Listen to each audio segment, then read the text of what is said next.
इस वीडियो में मैं आपको सर्वनाम के बारे में बताऊंगा। सर्वनाम किसे कहते हैं तथा सर्वनाम के कितने भेद हैं और कौन कौन से हैं। तो चलिए देखते हैं कि सर्वनाम किसे कहते हैं। सबसे पहले हम सर्वनाम की परिभाषा जानेंगे कि सर्वनाम किसे कहते हैं।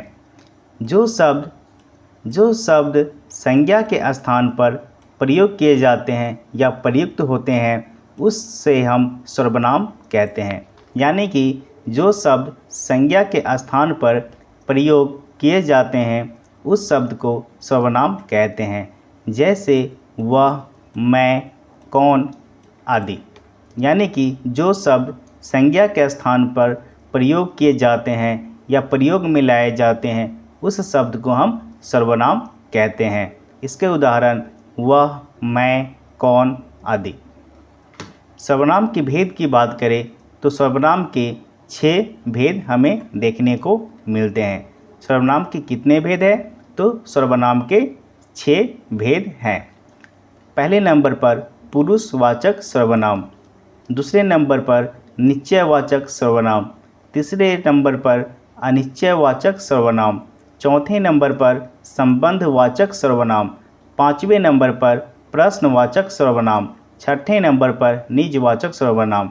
यहाँ मैंने नंबर दिया है, ये जरूरी नहीं कि आपको 6 नंबर पे निजवाचक है, आप आगे पीछे भी कर सकते हैं, लेकिन बस आपको यह याद रखना है कि सर्वनाम के 6 भेद हैं। यानी कि सर्वनाम 6 प्रकार के होते हैं। पुरुषवाचक सर्वनाम, निश्चयवाचक सर्वनाम, अनिश्चयवाचक सर्वनाम, संबंधवाचक सर्वनाम, प्रश्नवाचक सर्वनाम एवं निजवाचक सर्वनाम। अब हम इसकी एक एक करके परिभाषा जानते हैं कि पुरुषवाचक सर्वनाम किसे कहते हैं, निश्चयवाचक सर्वनाम किसे कहते हैं, अनिश्चयवाचक सर्वनाम किसे कहते हैं, संबंधवाचक सर्वनाम किसे कहते हैं, प्रश्नवाचक सर्वनाम किसे कहते हैं, निजवाचक सर्वनाम किसे कहते हैं। तो सबसे पहले हम जानते हैं प्रश्नवाचक सर्वनाम किसे कहते हैं। जो शब्द किसी व्यक्ति के नाम के बदले प्रयोग होते हैं उसे पुरुषवाचक सर्वनाम कहते हैं। यानी कि जो शब्द किसी व्यक्ति के नाम के बदले प्रयोग होते हैं या प्रयोग में लाए जाते हैं उस शब्द को पुरुषवाचक सर्वनाम कहते हैं। पुरुषवाचक के भी 3 भेद है। यहाँ आपको सर्वनाम के 6 भेद हैं, लेकिन जो पुरुषवाचक पहले नंबर पे जो सर्वनाम है पुरुषवाचक, उस पुरुषवाचक सर्वनाम के अलग से 3 भेद हैं, जिसमें है आपके उत्तम पुरुष, मध्यम पुरुष एवं अन्य पुरुषवाचक। तो उत्तम पुरुष में है आपका जैसे मैं, मेरा, हमारा, यह हुआ उत्तम पुरुष सर्वनाम। दूसरे नंबर पे है मध्यम पुरुष सर्वनाम, जैसे तुम, तुम्हारा, आपका, यह मध्यम पुरुष सर्वनाम का उदाहरण है। तीसरे नंबर पे है अन्य पुरुषवाचक सर्वनाम, जैसे उसका, उसकी। तो आपने जाना कि सर्वनाम के 6 भेद है, लेकिन उसमें जो पहले नंबर पे है पुरुषवाचक सर्वनाम उसके भी 3 भेद है। उत्तम पुरुषवाचक सर्वनाम, मध्यम पुरुषवाचक सर्वनाम एवं अन्य पुरुषवाचक सर्वनाम। दूसरे नंबर पे आते हैं निश्चयवाचक सर्वनाम। यानी कि निश्चयवाचक सर्वनाम हम किसे कहते हैं।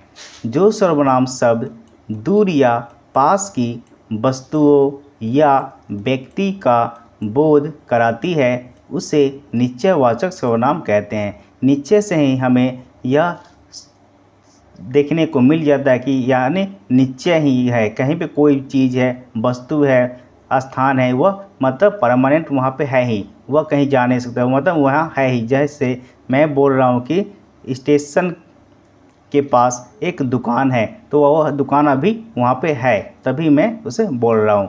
तो निश्चयवाचक सर्वनाम की परिभाषा होगा जो सर्वनाम शब्द दूर या पास की वस्तुओं या व्यक्तियों का बोध कराती है उसे निश्चयवाचक सर्वनाम कहते हैं। जैसे यह उसकी कार है, अगर मैं बोल रहा हूँ कि यह उसकी कार है तो यह कार उसकी है तभी मैं बोल रहा हूँ, यह कार उसी की है, यह निश्चय है, इसलिए इसे निश्चयवाचक सर्वनाम कहा जाता है।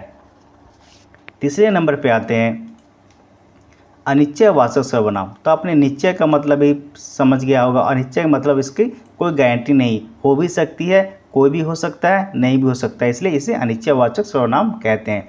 लेकिन अगर हमें परिभाषा पूछा जाए तो हमें इसकी परिभाषा अच्छे से लिखना होता है। तो आइए जानते हैं अनिश्चयवाचक हम किसे कहते हैं। जो सर्वनाम शब्द किसी अनिश्चित वस्तु, प्राणी, व्यक्ति का बोध कराती है उसे अनिश्चयवाचक सर्वनाम कहते हैं। यानी कि जो सर्वनाम शब्द किसी अनिश्चित वस्तु हो, प्राणी हो, व्यक्ति हो, उसका बोध कराती है उसे हम अनिश्चयवाचक सर्वनाम कहते हैं। जैसे कोई, किसी आदि। यानी मैं बोल रहा हूँ कोई का मतलब अनिश्चित है, मतलब कोई भी हो सकता है। किसी मतलब कोई भी, किसी भी, कोई भी हो सकता है। यह अनिश्चित काल है, यानी इसकी कोई गारंटी नहीं है, कोई भी हो सकता है, इसलिए इसे अनिश्चयवाचक सर्वनाम कहा जाता है। चौथे नंबर पे हमारा है संबंधवाचक सर्वनाम। संबंध से आपको पता हुआ कि एक दूसरे से वह मिला हुआ है, यानी कि जो सेंटेंस, जो शब्द हम वाक्य हम लिख रहे हैं वह वाक्य एक दूसरे से मिला हुआ है और उसी का अर्थ निकल रहा है, इसलिए उसे संबंधवाचक सर्वनाम कहते हैं। इसकी परिभाषा अगर बात करें तो जिन सर्वनाम शब्दों से दो भिन्न बातों का संबंध प्रकट होता है उसे हम संबंधवाचक सर्वनाम कहते हैं। यानी कि जिस सर्वनाम शब्दों से दो भिन्न बातों का संबंध प्रकट होता है उसे हम संबंधवाचक सर्वनाम कहते हैं। उदाहरण के लिए, जो परिश्रम करेगा वह सफल होगा। यानी कि यहाँ दो वाक्य सेंटेंस को एक साथ मिलाया गया है कि जो परिश्रम करेगा वह सफल होगा, तो एक जो है दूसरे के साथ संबंध है, तभी यह सेंटेंस जो है काम करेगा। जो परिश्रम करेगा हम अगर निकाल दें तो इसके बाद में कौन करेगा यहाँ नहीं पता चल रहा, या वह सफल होगा तो कौन सफल होगा पता नहीं चले। लेकिन जब लिखेंगे जो परिश्रम करेगा वह सफल होगा, तो एक सेंटेंस हमारा यहाँ जो है बन चुका है और उसे कोई भी समझ सकता है। वह एक दूसरे से मिला हुआ, यानी कि एक दूसरे से संबंध बन के यह सेंटेंस बना हुआ है। पांचवें नंबर पे हमारा है प्रश्नवाचक सर्वनाम।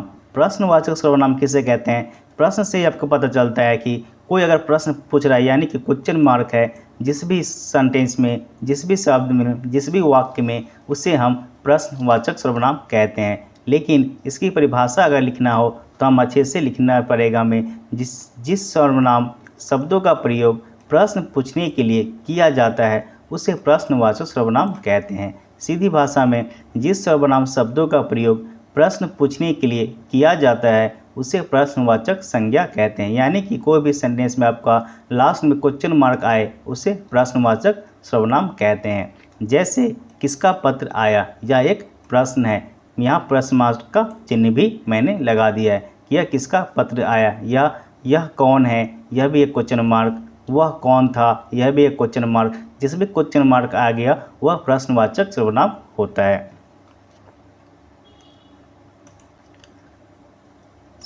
6 नंबर पे है हमारा निजवाचक सर्वनाम। निज का मतलब होता है कि अपना। अपना बोलते कि निज, पराया, अपना, निज, वही निज है वो अपना, यानी खुद अपना।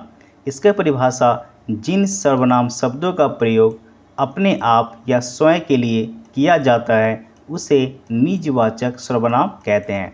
यानी कि जिन सर्वनाम शब्दों का प्रयोग अपने आप खुद के लिए हम करते हैं उसे हम निजवाचक सर्वनाम कहते हैं। इसके उदाहरण की बात करें तो मैं अपना काम स्वयं करता हूँ, यह मैं खुद अपने आप को बोधित कर या संबंधित कर रहा हूँ कि मैं अपना काम खुद करूँगा, यह मेरा निजवाचक संज्ञा है।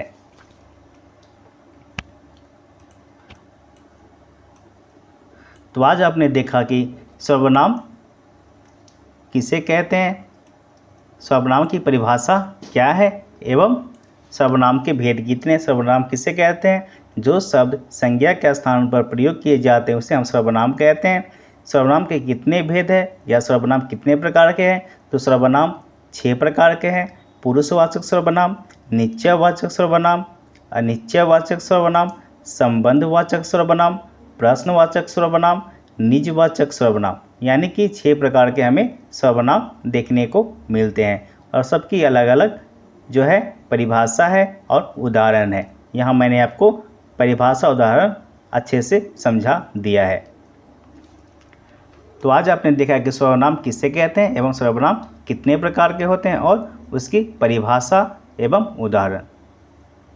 तो आज के लिए इतना ही। अगर आप चैनल पर नए हैं तो चैनल को सब्सक्राइब कर दें ताकि हमारे आने वाली वीडियो की नोटिफिकेशन आपको सबसे पहले मिल सके। तो मिलते हैं अगले वीडियो में।